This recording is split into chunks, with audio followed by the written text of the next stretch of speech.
नमस्कार, मैं हूं संजय शर्मा। आप देख रहे हैं 4 PM न्यूज नेटवर्क। गजब होती है राजनीति भी और गजब होता है वक्त का तगाजा भी। जब वक्त का पहिया घूमता है तो बड़े से बड़ा तानाशाह, बड़े से बड़ा ताकतवर, वो जो सोचते हैं कि मेरी कभी हुकूमत खत्म नहीं होती, उन्हें भी जमीन पर आना होता है। रिटायरमेंट से ठीक पहले मुझे मोदी जी पे तरस आ रहा है। 2024 से पहले जेपी नड्डा कहते थे कि हमें संघ की जरूरत ही नहीं है, हम तो इतने ताकतवर हो गए। और इस देश की महान जनता ने जब मोदी सरकार को एनडीए सरकार में बदल दिया, एक अकेला सब पर भारी, अब की बार मोदी सरकार, इस नारे को नकार दिया, पूर्ण बहुमत से दूर कर दिया। और जब जो मार्गदर्शक मंडल बनाया था मोदी जी ने, जिसमें आडवाणी जी को, मुरली मनोहर जोशी को भेजा था, उस मार्गदर्शक मंडल में मोदी जी का बेसब्री से इंतजार होने लगा। मोहन भागवत ने कह दिया कि 75 साल मतलब 75 साल, आपको मान लेना चाहिए अब आपका रिटायर होने का समय आ गया। जब बहुत हल्ला मचा तो भागवत ने बयान में सफाई भी दी कि मेरा कहने का मतलब ये नहीं था, मैंने मजाक मजाक में कहा था। लेकिन समझने वाले समझ गए कि मोहन भागवत ने इशारा भी कर दिया और मोदी जी को हैसियत भी बता दी कि संघ क्या है और संघ के बिना भारतीय जनता पार्टी क्या है। मेरे सूत्र तो बता रहे हैं, नागपुर के एक मेरे मित्र ने बताया कि संघ ने यह भी कह दिया कि संघ के कार्यकर्ता बता सकते हैं कि सारा खेल वोट चोरी का है, हकीकत कहीं जुदा है। जब अपने धमकी देने लगते हैं, जब अपने बगावत करने लगते हैं, तो तानाशाह को डर लगता है कि नितिन गडकरी, वसुंधरा राजे, शिवराज सिंह चौहान, योगी आदित्यनाथ की मिलकर कोई खेल ना कर रहे, तो फिर नई नई योजनाएं, नई नई तरकीबें बनाने लगता है बादशाह। अब तरकीब क्या बने? अब तरकीब इसके अलावा कोई दूसरी सूरत नहीं बनती कि मोहन भागवत के चरणों में लुट जाओ, कह दो कि भाई मेरे मालिक, मुझसे गलती हो गई, मुझे तो लोगों ने बता दिया था कि मैं भगवान विष्णु का अवतार हूं, असली अवतार तो आप हैं। मोदी जी ने मोहन भागवत की तारीफ में अखबारों में बड़े बड़े लेख छपवा दिए। मालिक है मीडिया के वो, जिस अखबार में जो चाहे वो लेख छपवा दे, जो टीवी चैनल इशारा कर दे, अंजना ओम कश्यप, रूपका लिहागा, सुदीप चौधरी, क्षमा कीजिएगा नाम गलत ले दिया, चौधरी साहब तो चौधरी साहब ही है, तिहाड़ जेल रिटर्न, ये नाम ज्यादा अच्छा लगता है ना। ये लोग दिन रात साहब की तारीफ में दिन रात एक कर सकते हैं, तो कुछ भी छपवा दे। लेकिन लोगों ने कहा कि 11-12 साल बाद आपको पता चला कि मोहन भागवत इतने ताकत में है, पहले आपको पता नहीं था। अब जब कुर्सी जाने का वक्त आया तो आपको मोहन भागवत की तारीफ नजर आई। और मैं हमेशा कहता हूं कि जब बुरा वक्त होता है तो ऊंट पर बैठे आदमी को भी कुत्ता काट लेता है। यही बुरा वक्त दिखा प्रधानमंत्री को अपने निर्वाचन क्षेत्र वाराणसी के दौरे पर। प्रधानमंत्री गए बनारस, बनारस के लोगों का गला गला पानी कहते ना ऊब से भर गया है। मैं गंगा माँ ने मुझे बुलाया है, मैं आया नहीं हूं, माँ ने मुझे बुलाया, क्या क्या बढ़िया डायलॉग बोलते हैं हमारे प्रधानमंत्री जी, शाहरुख खान और अमिताभ बच्चन शर्मा जी। और बनारस के लोगों ने देखा कि उनका हाल कितना बुरा हुआ है। इस बीच में उनके विकास की घोषणाएं तो बहुत बड़ी बड़ी की गई। अब सोचिए, बाबा विश्वनाथ का मंदिर, आप किसी मंदिर को 5 स्टार होटल में बना दोगे तो क्या बहुत बढ़िया होगा। दुनिया के तमाम देश ऐसे हैं जो अपनी पतली पतली गलियां, छोटी छोटी जगह, उन सबके अस्तित्व को बना के रखे हैं, क्योंकि ये ही वो भारतीय संस्कृति का प्रतीक है, ऐसा मान के चलना चाहिए था। अब आपने उन सारी गलियों को, छोटी छोटी गलियों को, मैं मान सकता हूं यात्रियों को परेशानी होती होगी, तो आप टोकन लगा दो। आप सीमित 1000, 2000, 5000, 10,000 यात्री आएंगे बाबा विश्वनाथ का दर्शन करने के लिए। आप नंबर ले लो, आपका सोमवार को आएगा, बुध को आएगा, दिन में 3000 लोग दर्शन कर सकते हैं, ये कर देते। लेकिन उन पुरानी गलियों, मैं तो उन गलियों से दसियों बार गया हूं। मैंने सुबह 3 बजे ना जाने कितनी बार बाबा भोले का श्रृंगार होते हुए देखा है काशी के मंदिर में, ना जाने कितनी बार सुबह 3 बजे। तो मैंने उन गलियों पे गूंजता था, निकलता था, छोटे छोटे शिवलिंग होते थे, छोटे छोटे मंदिर होते थे। मैं कल्पना करता था दौर में कि जब ये मंदिर बना होगा तो इन छोटे मंदिरों का भी कितना बड़ा महत्व होता है, उन गलियों का महत्व होता है। उन सबको तोड़कर 5 स्टार होटल में बाबा विश्वनाथ का भव्य मंदिर, बड़ी बड़ी लाइटें, संगमरमर, भगवान को भी क्या 5 स्टार चाहिए? भगवान को भी इतना सुविधा चाहिए? भगवान तो शबरी के छूटे बेरों में खुश रहते हैं।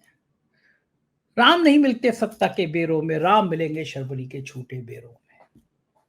ये बढ़िया चकाचौंध, ये बढ़िया ग्लैमर, ये मंदिर को भी 5 स्टार होने का कल्चर, ये शायद मोदी जी को भाता होगा। नंबर अब मथुरा वृंदावन का है।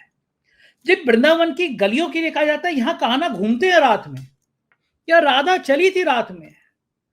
अभी भी कुछ गलियों के बारे में वृंदावन और मथुरा में कहा जाता है कि रात में आते हैं कृष्ण। वहां भी गलियों को तोड़ के एक भव्य 5 स्टार होटल टाइप का मंदिर बनाया जा रहा है।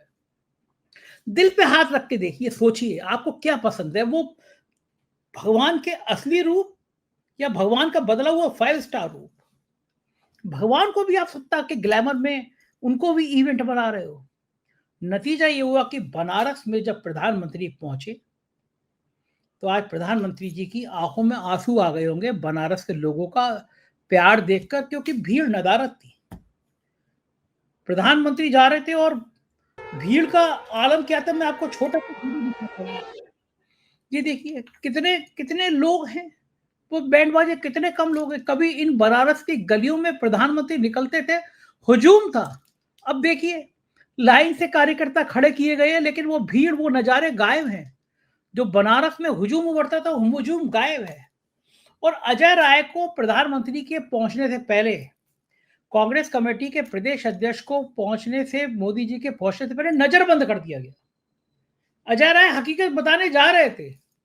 अजय राय ने तो कई बार हकीकत बताई है, कहा है कि मैं तो 7वें राउंड तो जीत रहा था। सही बात थी, पूरे देश में इस भीड़ देखिए आप, क्या भीड़ है, गायब है सब। बनारस की जनता वो आई नहीं प्रधानमंत्री को देखने के लिए। कितना पैसा, कितनी सरकारी तंत्र, और भीड़ गायब।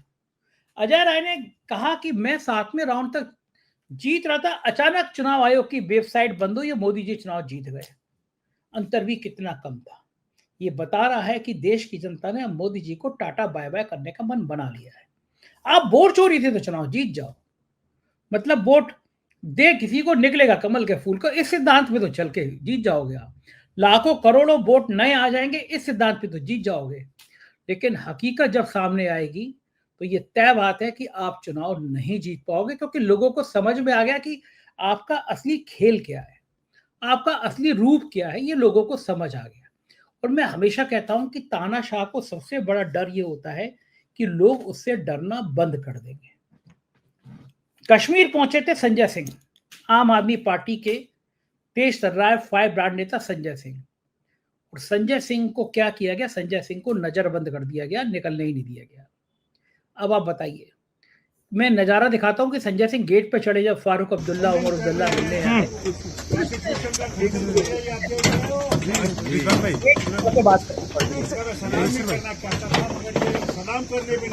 मिलने नहीं दे रहे हैं, निकलने नहीं दे रहे हैं, जो इनसे बंटवारा कर रहे हैं। देखिए पुलिस दरबार, ये हाल देखिए, ये मालिक बैठे हैं। रियासत में एक आवाज स्टेट की गवर्नमेंट है, आवाम की गवर्नमेंट है। कई बार के आप मुख्यमंत्री आपको अंदर नहीं आने दे रहे हैं, मिलने नहीं दे रहे हैं। लेफ्टिनेंट गवर्नर वो मालिक है पुलिस वालों का। ये हाल देखो, पिछले मुल्क को पता लगना चाहिए कि एक इंसान कॉन्स्टिट्यूशन के अंदर बात करना चाहता है, तो पत्थरबाजी नहीं करना चाहता, गोलीबारी नहीं चाहता। आप मिलने क्यों नहीं दे रहे हैं भाई? नहीं जा रहे, कौन सा अपराध है? ये हाल है। वो मेंबर ऑफ पार्लियामेंट है, इस राज्य के कई बार मुख्यमंत्री रह चुके हैं, मैं मेंबर ऑफ पार्लियामेंट हूँ, आप मिलने क्यों नहीं दे रहे हैं? ये हाल है। इसमें कौन सी ऐसी बात है? हमने कौन सा यार हमला है इसमें कौन सी ऐसी बात है? हमने कौन सा करना है? भाई मिलने में क्या बुराई है? खैर खैर पूछनी है, कोई मैंने करनी नहीं है। आप इतना भी नहीं चाहते देखे कि मैं इसका हाल मेरा दोस्त रहा है पार्लियामेंट में इतने साल। एक सांसद के संग ये व्यवहार, आपका तो है नहीं ये कसूर। नजरबंद कर दिया गया, बोलने नहीं दिया जा रहा, मिलने नहीं दिया जा रहा। मैंने कहा तानाशाह को सबसे बड़ा डर ये होता है कि तानाशाह को लगता है कि लोग उसे डरना बंद ना। संजय सिंह को इस तरह नजरबंद कर दिया गया, फारूक अब्दुल्ला बाहर खड़े हुए तो ये मिलने नहीं दे रहे। ये लोग मुलाकात तो करने दीजिए। ये है संजय सिंह कह रहे हैं मुलाकात तो करने दीजिए, क्या परेशानी है? लेकिन नहीं मिलने दिया जा रहा। ये लोकतंत्र, ये है आपका देश। इस लोकतंत्र की बात पूरी दुनिया में होती है। आज पूरी दुनिया मजाक उड़ा रही होती कि हो क्या रहा है। फारूक अब्दुल्ला बहुत नाराज थे। उन्होंने कहा कि ये हो क्या रहा है, रिएक्शन दिया अपना। तो फारूक अब्दुल्ला को उम्मीद ही थी कि कश्मीर में डेमोक्रेसी है, यहाँ हक है, प्रोटेस्ट हक है। It's the right given by the constitution of India. आप पीसफुल प्रोटेस्ट कर सकते हो, और प्रेस कॉन्फ्रेंस भी उस पर कर सकते हो। क्या उसमें क्या हो जाएगा? वो अपनी राय रखेगा लोगों के सामने। जितना आप इन चीज़ों को बंद करेंगे उतना तूफान आप अपने लिए खड़ा कर रहे हैं। अफसोस इस बात का है, ये यूटी है और सारे पावर्स जो हैं इसके लेफ्टिनेंट गवर्नर के पास है। वो इनका इख्तियारात गलत तरीके से इस्तेमाल कर रहा है। मुझे बताइए कि क्या ज़रूरी था संजय सिंह को गिरफ्तार करना या उसको बंद करना कि वो नहीं बात कर सकता है? मैं समझता हूँ लेफ्टिनेंट गवर्नर साहब को इसके बारे में सोचना चाहिए। ये ऑटोक्रेटिक रूल नहीं है, यहाँ कॉन्स्टिट्यूशन है। उस कॉन्स्टिट्यूशन की हिफाजत लेफ्टिनेंट गवर्नर को भी करनी है, और अगर उसकी हिफाजत नहीं करता है तो मुझे अफसोस से कहना पड़ता है उनको डरना चाहिए जो नेपाल में हो रहा है। नेपाल की सिचुएशन कैसे खराब हुई। आज हालत यह है कि उनका कॉन्स्टिट्यूशन खत्म हो गया है, वहाँ कोई हुकूमत नहीं है। और बांग्लादेश का हाल देख लीजिए। इसलिए मैं इनसे गुजारिश करता हूँ, इसके पहले कि हमारे वतन में भी ऐसी आग लगे, कॉन्स्टिट्यूशन का ख्याल रखे और उनके हदों से बाहर मत जाइए।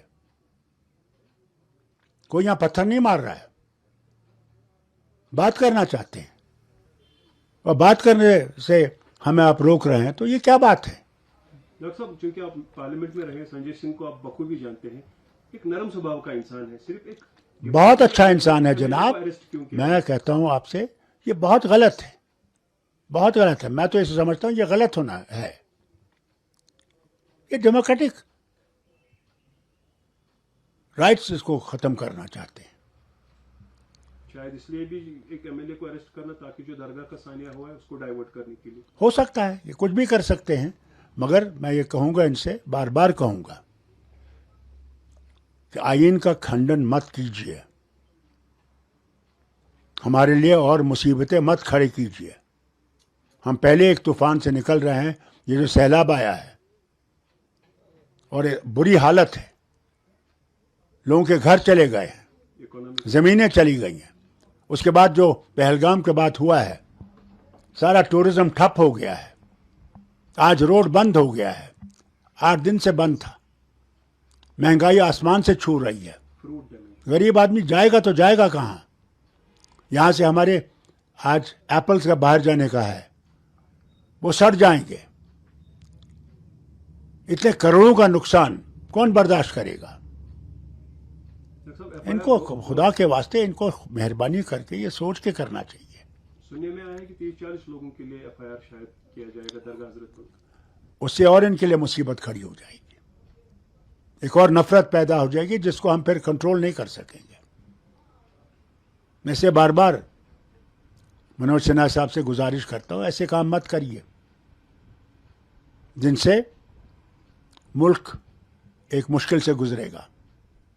तो मानते हैं एमएलए को रिलीज करना चाहिए पीएसए, उसके लिए शायद? मैं समझता पीएसए गलत है, बात करनी चाहिए। उसने अगर गलती की है, जो गलती उसके सामने पेश कीजिए, मुझे उम्मीद है कि वो माफ़ी मांगेगा उसके लिए।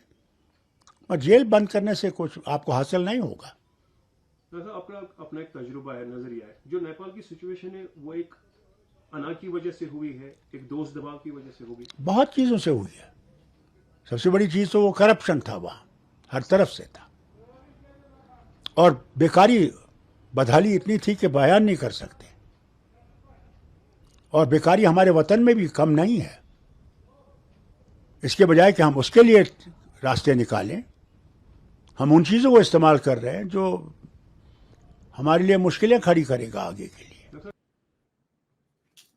बिल्कुल ठीक बात है। और ये बहुत खरी खरी बात सुना दी फारूक अब्दुल्ला ने कि नेपाल के हालात देख रहे हैं, ये ठीक नहीं है।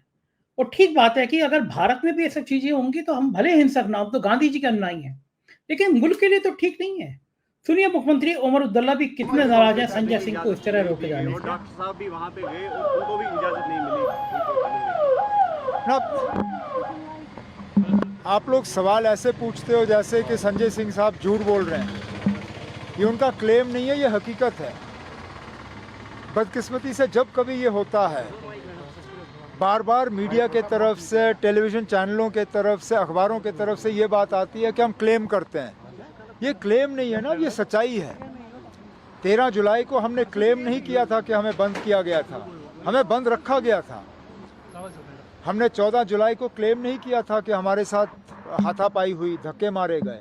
ये हकीकत है और आज भी हकीकत है, संजय सिंह साहब को बंद रखा गया है। किस वजह, ये वही लोग बता सकते हैं जो इस फैसले के पीछे हैं। बार बार जो है इसी तरह की हरकतें की जा रही हैं।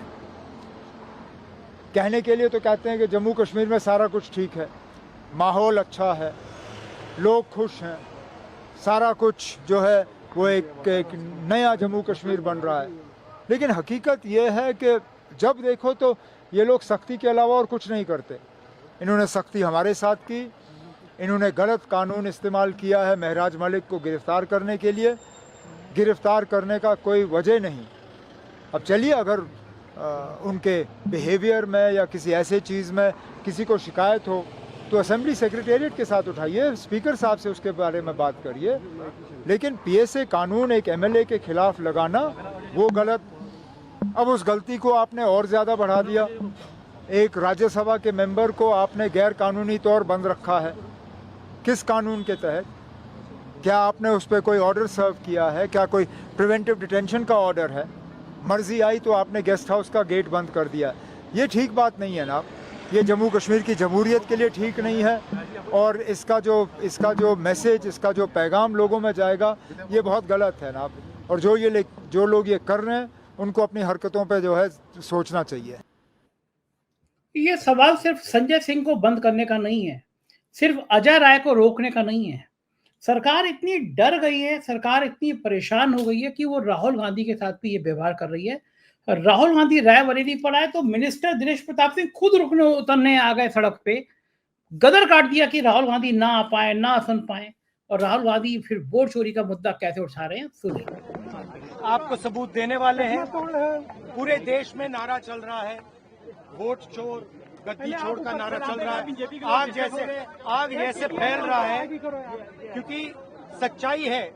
और हम आपको दिखाएंगे, हिंदुस्तान के युवा आप अच्छी तरह सुनिए, सच्चाई है कि वोट चोरी करके सरकारें बन रही हैं। हम गारंटी करके आपको प्रूफ देने वाले हैं। धन्यवाद। नहीं, ये जो बीजेपी के लोग एजिटेट हो रहे हैं, मैं उनसे कहना चाहता हूं, आप एजिटेट नहीं होइए, क्योंकि हाइड्रोजन बम जब आएगा सारा का सारा साफ हो जाएगा। अब ये लोगों के दिमाग में बड़ा परेशान कर देते हैं कि हाइड्रोजन बम क्या है। और मुझे लगता है मोदी सरकार को रातों की नींद उड़ानी होती है तो राहुल गांधी अचानक आते हैं और हाइड्रोजन बम की बात करते हैं। ये कहते हैं राहुल गांधी की हाइड्रोजन बम, और लोग समझ जाते हैं कि कहीं बनारस के चुनाव का सच निकल आया। जो अजय राय कहते हैं कि मैं 7वें राउंड तक जीत रहा था, मुझे हराया गया। अगर यही बात सच हो गई फिर क्या होगा? अगर यही बात हकीकत में निकल गई फिर क्या होगा? अगर यह साबित हो गया कि बनारस का चुनाव मोदी हार रहे थे तो देश में क्या फर्क पड़ेगा? मोदी जी की नींदें क्या राहुल गांधी ने इसीलिए उड़ानी है? राहुल कहते हैं मेरी बात तो मीडिया दिखाएगा नहीं। एएनआई कभी बोलती नहीं है मेरी बात। वोट चोर, गद्दी छोड़, दिखाओ एक नारा, वोट चोर गद्दी छोड़। आप हमारी बात तो बोलते नहीं हो। एएनआई कभी बोलती नहीं है मेरी बात। वोट चोर, गद्दी छोड़, दिखाओ। वोट चोर, गद्दी छोड़, मेरी बात दिखाओ। और फिर गद्दी छोड़ का नारा इस हद तक गुजा दिया राहुल गांधी ने पूरे देश में कि अब लोगों के दिल में धड़कनें बढ़ गई। देखिए कैसे कैसे, एक बार फिर से मैं चाहता हूं कि आप ध्यान से एक एक शब्द सुनें। आपको सबूत देने वाले हैं। पूरे देश में नारा चल रहा है, वोट चोर गद्दी चोर का नारा चल रहा है, आग जैसे फैल रहा है, क्योंकि सच्चाई है और हम आपको दिखाएंगे। हिंदुस्तान के युवा, आप अच्छी तरह सुनिए, सच्चाई है कि वोट चोरी करके सरकारें बन रही हैं। हम गारंटी करके आपको प्रूफ देने वाले हैं। धन्यवाद।